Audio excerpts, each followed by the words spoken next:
Selamat pagi, salam sejahtera bagi kita semua siswa-siswa kelas 11 TSM. Salam sehat dari Bapak. Semoga hari ini kita tetap sehat dan menjaga protokol kesehatan.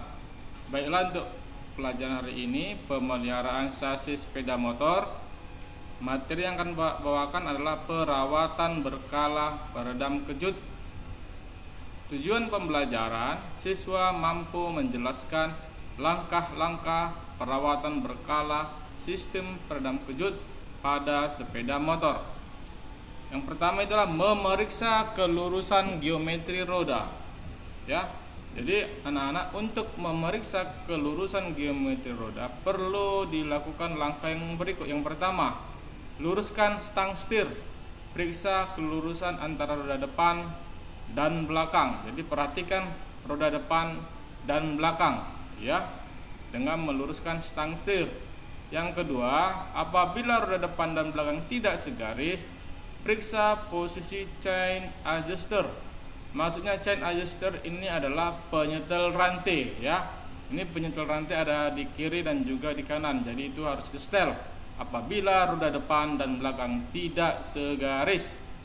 Lalu yang berikutnya adalah apabila roda depan dan belakang terlihat miring ke satu arah, lakukan pemeriksaan pada bagian swing arm atau suspensi depan dari kebengkokan rangka.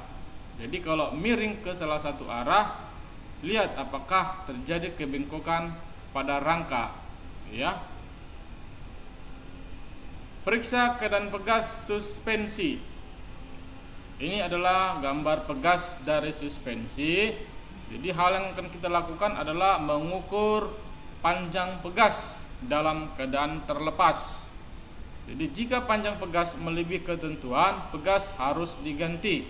Jadi anak-anak, setiap sepeda motor itu memiliki panjang pegas yang berbeda-beda. Contohnya Bapak berikan pada sepeda motor Supra. Jadi panjang pegasnya itu adalah 320 mm atau kita buat ke cm menjadi 32 cm. Jadi panjang pegas tergantung pada jenis sepeda motornya. Jangan lupa itu ya anak-anak ya. Memeriksa suspensi depan atau teleskopik. Memeriksa kerja sistem suspensi depan dengan menekan bagian depan sepeda motor beberapa kali. Ya, jadi untuk memeriksanya anak-anak, jadi ditekan ya suspensi bagian depan sepeda motor bisa 3 kali 4 kali ya. Gerakan pegas harus berlangsung dengan lembut. Jadi jika kita tekan suspensi depannya, jika gerakan pegas tidak berlangsung dengan lembut, maka suspensinya itu ada gangguan, bisa dikatakan tidak baik ya. Gerakan pegas harus berlangsung dengan lembut dan lancar. Setelah ditekan, pegas harus kembali ke posisi dengan sedikit tahanan. Melakukan pembongkaran komponen suspensi depan. Jadi ini langkah-langkah pembongkaran komponen suspensi depan. Ya, berbeda nanti dengan komponen pembongkaran komponen suspensi belakang. Yang pertama, membuka bagian-bagian spakbor depan. Ya. Baut penjepit garpu dan kaki garpu depan. Catatan, waktu garpu akan dibongkar, kendurkan baut garpu, tetapi jangan dilepas duluan. Iya anak-anak ya. Jadi biasanya baut garpu itu ada 4. Perhatikan di gambar ini ada baut penjepitnya 4 ya. Jadi untuk membongkarnya dilonggarkan dulu ke 4 baut tersebut ya, lalu ditariklah suspensi depan tersebut ya. 2. Lepaskan baut garpu. Ya, di suspensi itu ada baut ya yang menutupi. Jadi baut garpu berada di bawah tekanan pegas. Jadi ketika kita melepas bautnya, berhati-hati karena pegas akan menekan ke atas ketika baut akan dilepaskan. Yang ketiga, lepaskan pegas garpu, keluarkan fluida garpu dengan memompa tabung garpu ke atas. Ya, jadi setelah dibongkar dari baut garpunya, keluarkanlah pegas garpu dan juga minyak fluida ya, dengan memompa tabung garpu ke atas dan ke bawah beberapa kali. Yang keempat, lepaskan sil debu. Ya, sil debu ini adalah yang warna hitam. Perhatikan gambar. Ini adalah sil debu. Usahakan ketika melepas sil debu, jangan sampai sil debu itu rusak, ya, lecet. Karena ketika dipasang kembali, ketika sil debu itu rusak, maka terjadi yang namanya kebocoran oli shock nantinya, ya. Yang kelima, tahan penggeser garpu pada ragum dengan pemegang lunak atau led bengkel. Lepaskan baut soket garpu dengan hex wrench.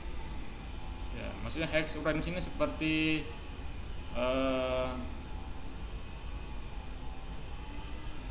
kunci shock, ya. Shock. Yang keenam, lepaskan torak garpu dan pegas reaksi dari tabung garpu dan tarik keluar tabung garpu dari slider garpu. Jadi lepaskan torak dari tabung garpunya dan juga lepaskan juga pegas reaksi dari tabung garpunya, ya. Yang ketujuh, lepaskan sil oli dengan memakai alat pelepas sil oli. Ada alat untuk melepaskan silnya, ya. Jangan sampai kita menggunakan alat yang lain karena bisa merusak namanya sil oli. Pemeriksaan tabung garpu setelah kita membongkarnya dan juga setelah tabung garpu, torak garpu dan pegas terlepas, maka kita perlu melakukan pemeriksaan. Yang pertama, periksa tabung garpu, slider garpu dan torak garpu terhadap goresan dan keausan yang berlebihan atau tidak. Ya, jadi tabung garpu, torak dan juga slider itu perlu diperiksa. Ya, contohnya pada tabung garpu, kalau ada goresan itu perlu kita periksa, ya. Kalau sudah goresannya sudah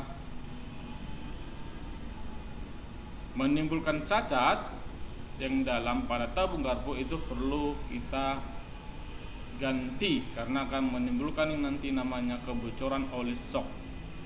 Yang kedua, periksa cincin torak garpu terhadap keausan. Jadi cincin torak garpu harus kita periksa juga dari keausan. Jadi kalau aus perlu kita ganti. Lalu periksa pegas reaksi terhadap keausan. Jadi pegas reaksi ini juga perlu kita periksa, ya. Kalau rusak, kita ganti. Melakukan pemeriksaan komponen peredam kejut. Nah, di sini ada gambar Bapak sajikan, ya, di mana tabung garpu ini perlu juga dilakukan pemeriksaan. Apakah tabung garpu tersebut masih dalam keadaan bagus atau lurus, tidak terjadi yang namanya kebengkokan. Jadi prosedurnya, letakkan tabung garpu pada blok V. Ya, perhatikan ada blok V itu 2 dan ukur keolengannya. Ya.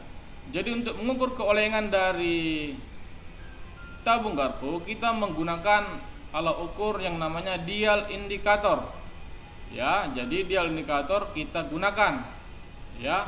Jadi ujung dial indikator itu setelah menyentuh tabung garpu, maka dial indikator itu kita setel 0.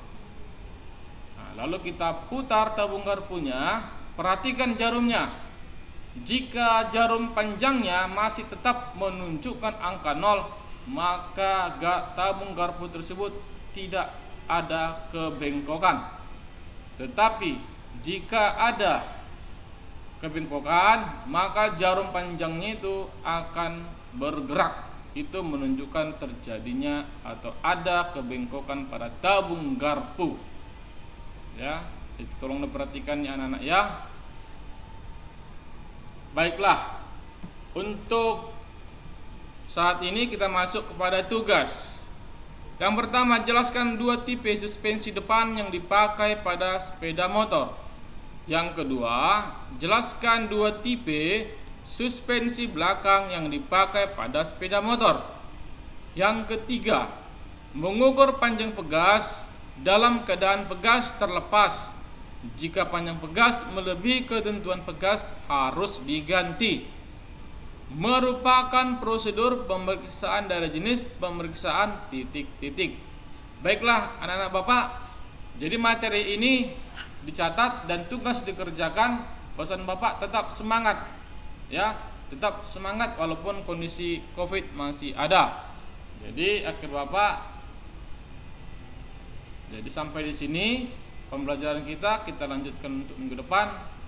Selamat pagi dan terima kasih.